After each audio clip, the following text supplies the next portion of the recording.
All right, this is JT, Try and Keep Up podcast. We have all types of people that I want to get on the program, but the gentleman sitting here in front of me in his Bates sweater, which he's had, how long you had that thing, man? Oh gosh, at least 4 or 5 years. 4 or 5 years? Yeah. Okay. But anyways, Robert Parker.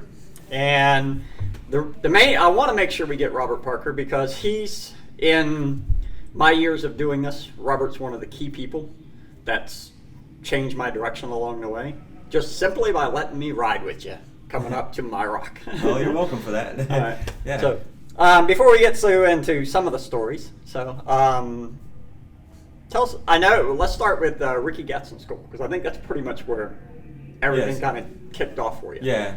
All right, so tell us about that, and let's move us forward where you're at now. So I got chosen and voted on to be part of Kawasaki's Zero to Hero Challenge, in which took place in Vegas to win one of the new ZX14s when the new Gen 2 came out in 2012. And Ricky Gadsden had his drag racing school, and I took part of the drag racing school and was not the winner of the competition, but was a recipient of a ZX14 via Ricky Gadsden. Wow. So he helped me out and get me started, and because of that, now I'm able to come make these big races, be competitive. Able to really focus my ability to drag race a lot better and do much better at it because of Ricky's instructions. Wow. All right, Now that original bike, where's that bike at now? What happened to that bike? That bike, I had transmission problems with it, so the dealership by me locally did a trade pretty much for it for another new one. Okay. And I got into another newer bike and had no more problems with that. I believe Kawasaki revised the transmission in that year. Oh, wow. It's in 2015. Okay. So yeah. Now, Robert is, the reason I asked him about what happened to the bike is because I know he's not hard on the bike, but I'm going to use that term because he knows what he's doing. He never pushes the bike beyond its limit, but things break. We know that works. But you run so many classes, and you're using the same motorcycle. Yes, just one bike. Running round after round, one after another. Racing. Sometimes I was racing 3 weeks a month, when I first got going. So the bike, it got abused, even though I took care of it.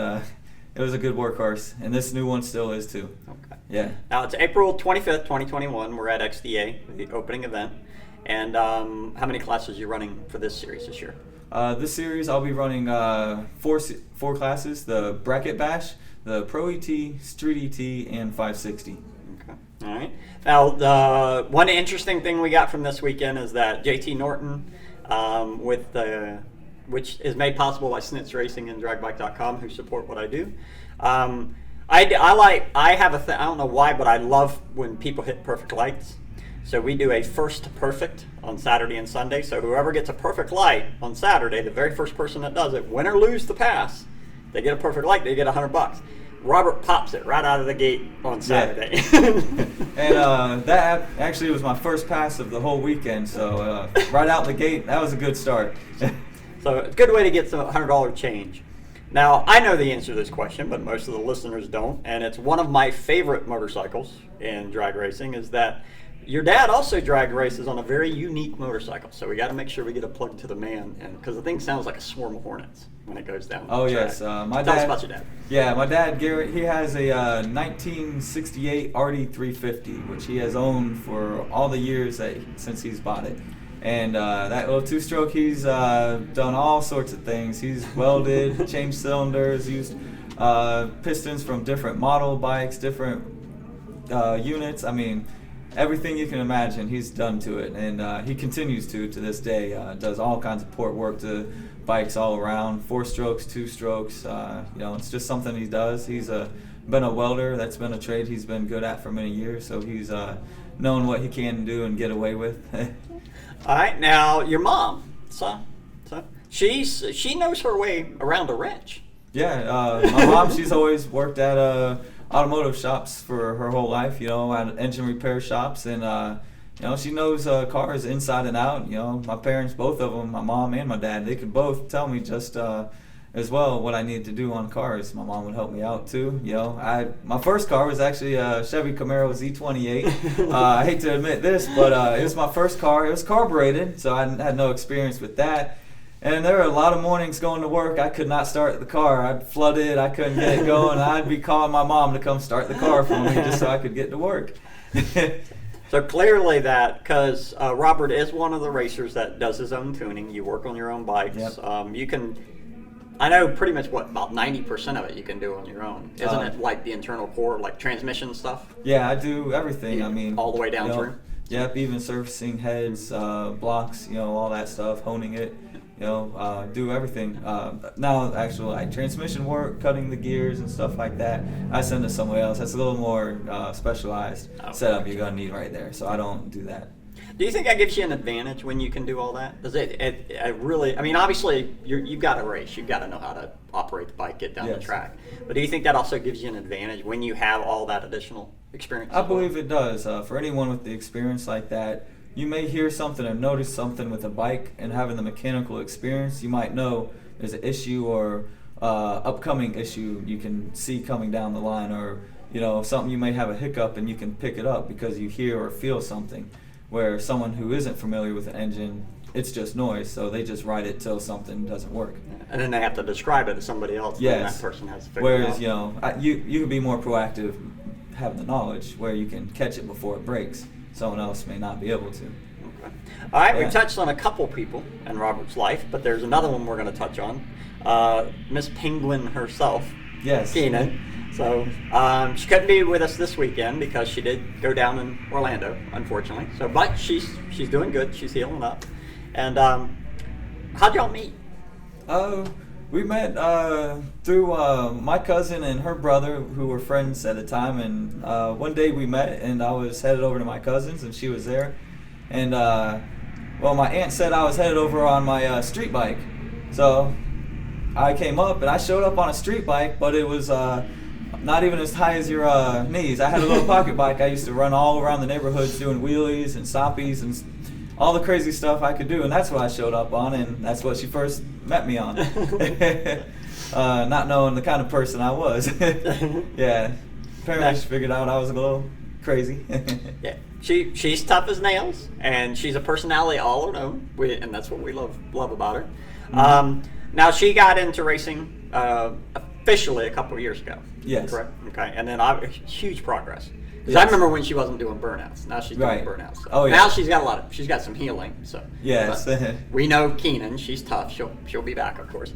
That progression there. How would I put that? So, how you've seen a lot of people grow as a racer. So, and if you had to, I know you're her fiance. So of course Yes. there's always a bias. Just like I'm not a reporter, so I can have favorites. So I can favor Robert Parker. Yes. Y'all don't like it? That's too bad. I can't help it.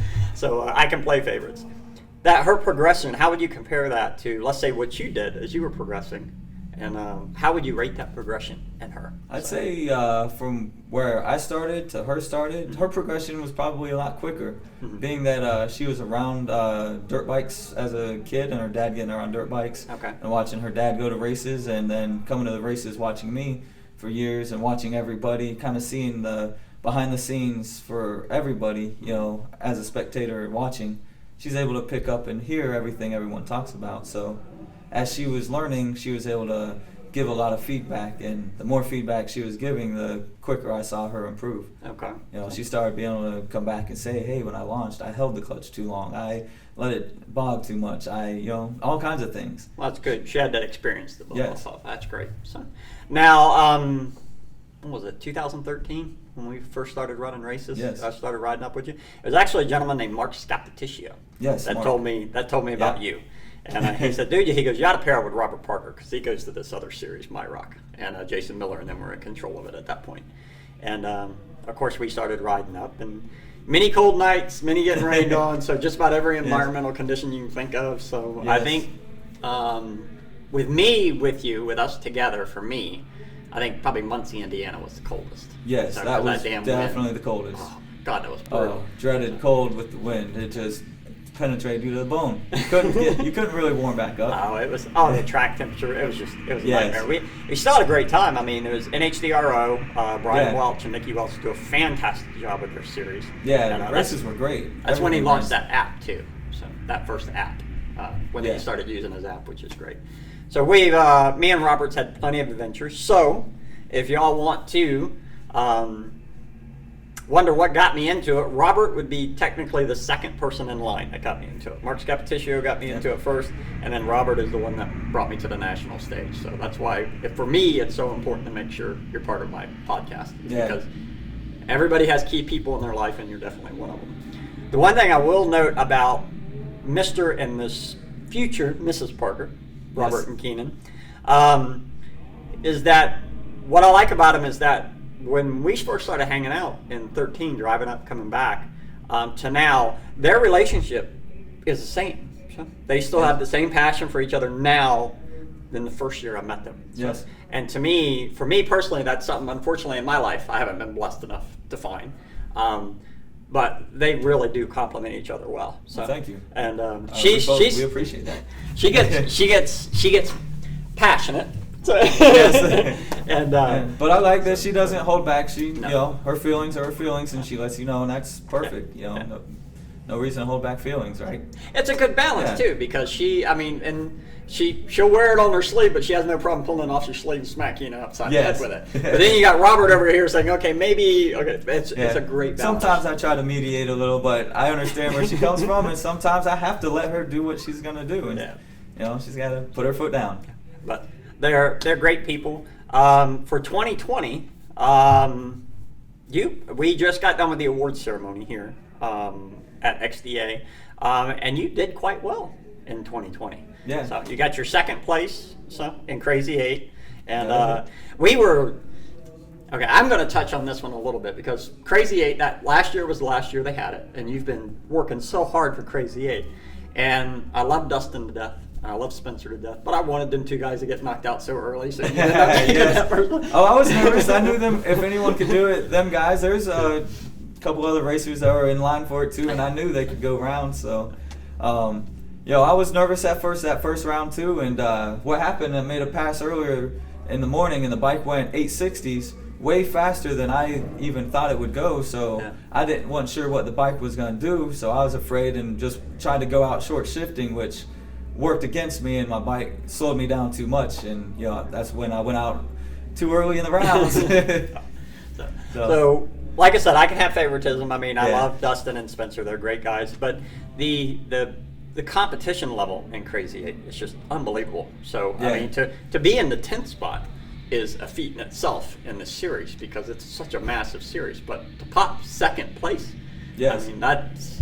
Yeah, this series, XDA, the way I look at it, this is the best of the best racers from every state. The best of the best come here. So if you make top 10, you remember you're with the best of the best from everywhere around. Talking anywhere from upwards of 800 some racers, sometimes a little less, but always large counts of bikes and the people. Not one person can you let your guard down. Yeah.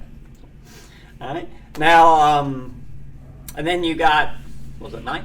What was the other class? 10th in 10th. 560. 10th and 560, and Yes. that's another incredible class. Yes. The talent on that is unbelievable. Yes. So clearly Robert's doing very well. So, I mean, there was times like during the MyRock series when we were together. I mean, the number one qualifier, you were popping it, boom, getting Yes. that number one qualifier, like Yeah. three events in a row. Yeah, that 1 year. I believe I did. I believe, I don't remember which year, but Fabian was telling me I had the most consecutive wins in Crazy 8s. I don't know if that record held or anything, but from race to race, I just, was going, winning. So it was nice. Nice little run. It's a lot of, I mean, it's, Robert is, I mean, we've had a lot of great times, so, and his mom, his dad, so, and it's just, I mean, it's been an adventure, and clearly we're not done yet. So, No. granted, my direction's different, so we don't get to hang out as much as we used to. Right, but So, you got to grow. yeah, but we still, we Yes. definitely keep in touch, and he, I mean, he'll always have my support, and I thank you, I thank Keenan, and your mom and dad for all the hospitality over the years. And I know they're going to start kicking people off, and he's got some bikes to tune in, but we're definitely going to talk to him again Yes. as the year goes on. So, Robert Parker, one of the key figures in JT Norton. So if you're happy that I'm here doing this stuff and taking pictures and doing video, this gentleman right here is the reason. Thank you. That I'm here. And don't be fooled. He's helped out along the way, all the way helping me out, both with media and helping me physically, keeping the bike up, or if I'm in a jam, he's right there with me. So he's been a lot of help and been like family. So a great friend. So, and also want to thank all my sponsors. I mean, I couldn't have done this without the sponsorship help. Everyone who's come along and put their 2 cents in. Besides just sponsoring with parts, they're they got advice. They can help. There's no reason not to help them. So look at all the sponsors on the bike. Look at all the sponsors here at the track. These are the people who make this happen. So I'm thankful for it, and I'm thankful for them and all the good people that are out here racing. Outstanding. Now we're going to let him go get to work because he's got a bike to get set up. So because he's running 9 million classes this weekend, so we don't want to tie him up much longer. We've already got some pictures up. Robert Parker Racing on Facebook. You can follow him there, and of course, since I have other outlets, you'll see him other places too. Because hey, that's the way it works when you work with JT. And but good luck this weekend, sir, and good luck this season. Thank you, JT. Looking forward to seeing you more. All right. Thank you, sir.